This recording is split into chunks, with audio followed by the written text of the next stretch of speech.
Sasa tunataka kusema namna hii. Marijan. Marijan umefanya sana mzuri sana kuresign kwa sababu hiyo mpango ya William Ruto ya Komago na sijui nani alikuwa nayo mpango ya kuiba kura. Ebu toroka haraka kama damu ijakumwagikia.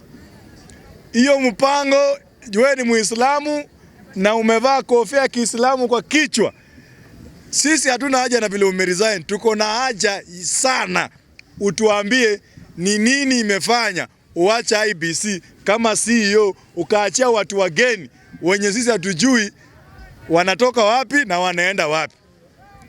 Then you have to explain to us, wewe Marijan, as it stands now, is IEBC capable of running free and fair election?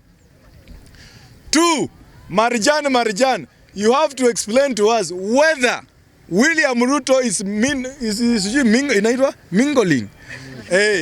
meddling in affairs of IEBC. Then you have to explain to us what happened to the 3 names zenye ziliingia. Kama sisi bado tunacheza na mambo ya Malala, aliandika kitabu gani? Play gani? Pale kuna play iliandikwa pale Nakuru na Echoes of War. Sasa Marijan, nataka utueleze, wakati sisi tunafuata Echoes of War, mkaeka majina matatu. Nataka tumwambie na utuambie nani alileta hiyo majina mangapi? 3. Ukishamaliza namna hiyo, then bado tuko na deni na wewe Marijan, ama usijui nini. Ujue ukiresign na una security, kama utasema tutakuja kwako tukusalimie. Jia kubangole election ya Mbeere North, jia kubangole election ya Malaba, tutakukujia, lazima utueleze. It comes a time when leaders, before you resign, you have to take accountability for what happens before you resign. Sasa wewe Marijan, bado tuko na deni na wewe kama Gen Z, na utuambie watu wenye wameshika kura ni wangapi, na Wasomali kutoka Somalia wale umeregister kama IEBC ni wangapi? Bado hatujamalizana na wewe Marijan.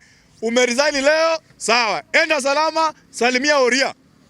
Lakini bado tuko na maswali juu yako.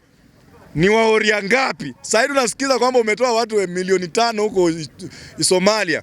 Umeandikisha wapiga kura huko. Lazima ukuje tukuulize maswali.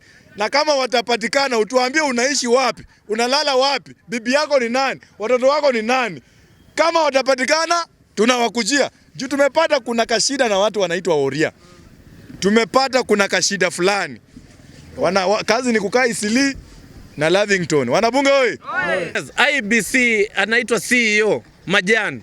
Thank you for stepping aside or resigning. Sindio? Sababu kitu moja, Kenya is bigger than any one of us. Sisi Kenya ni yetu sisi wote. By the way, vile umefanya ndivyo inafaa. Sasa nataka kuwaji the president na pia kina Sudi na Faruk na kina Baya. Venye mulisema that Gachagua alete bibi yake akue CEO ama akue chairman wa IEBC. Dorcas, tafadhali tayarisha makaratasi yako. The window is open. Na walisema watakupea. Mpatieni kama hamuogopi the will of the people. Yes. One time. Kama hamuogopi the will of the people, hiyo kiti patia mtu anaheshimu the constitution na asikuwe anaegemea upande wowote. Sababu we need an independent body so that we can achieve free, fair and verifiable election. One time. So hata wewe bwana chairman, tunajua huku apply hii kazi. Tumeona that is the CEO ameresign. My friend, kama huku apply na unajua wewe uliwekwa hapa kama crony wa mtu fulani, just step aside pia. Tuachie our independent bodies, sababu sisi ndio tunawalipa. Sisi our taxes ndio zinatumika kurun the IEBC. Sio pesa yenu, ni pesa yetu. Let us respect the constitution. Na kama utaendelea tafadhali, don't ban Kenya. Usijaribu kuchoma Kenya tafadhali. Sababu Kenya inaweza chomeka kwa vitendo utakazofanya. Sasa Marijan, hongera sana. Umebehave at least kidogo kama mwanaume, umeresign.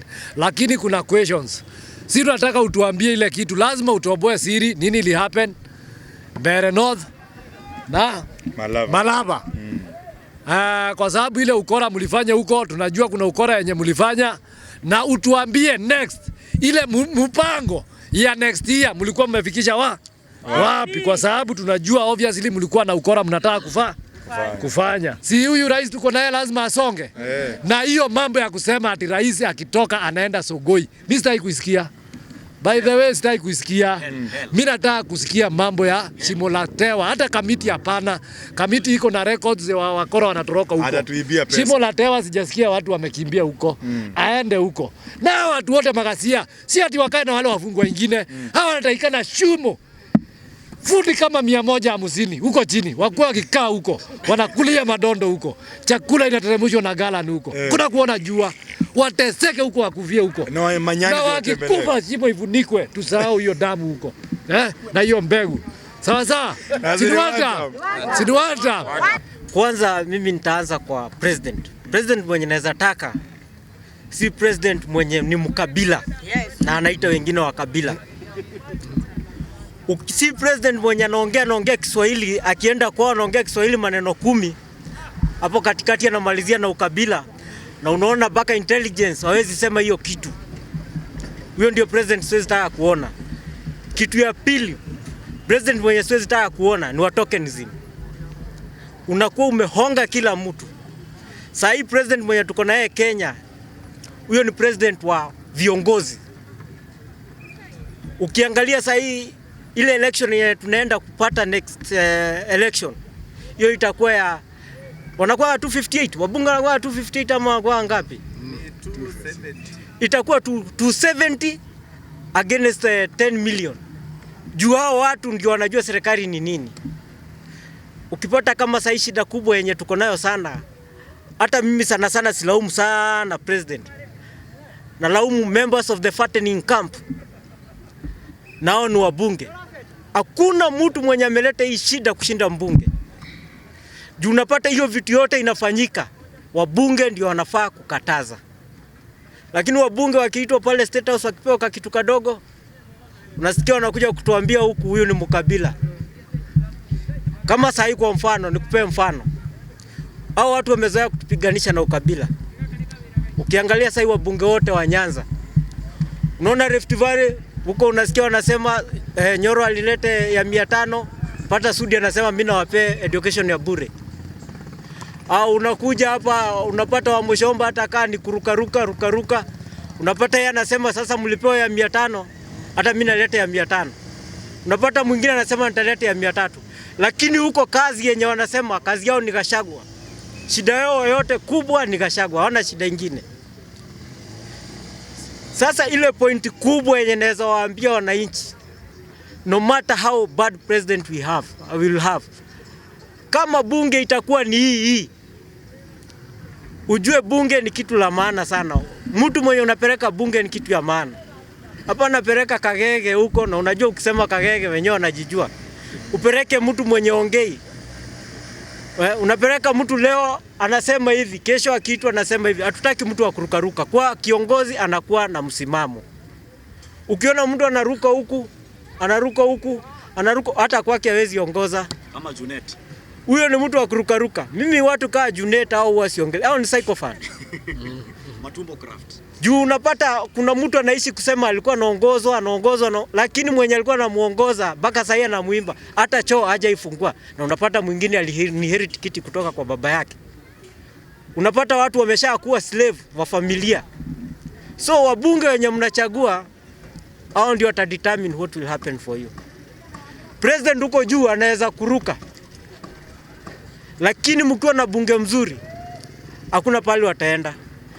Sasa wabunge wametuangusha. Kitu ya kwanza ingewezekana wabunge wote wafagiliwe. Hao sasa ni members of the fattening camp. Ni kukula tu. Na ukiangalia kuna mbunge alienda huko amekonda, amenona, sasa ati amekonda.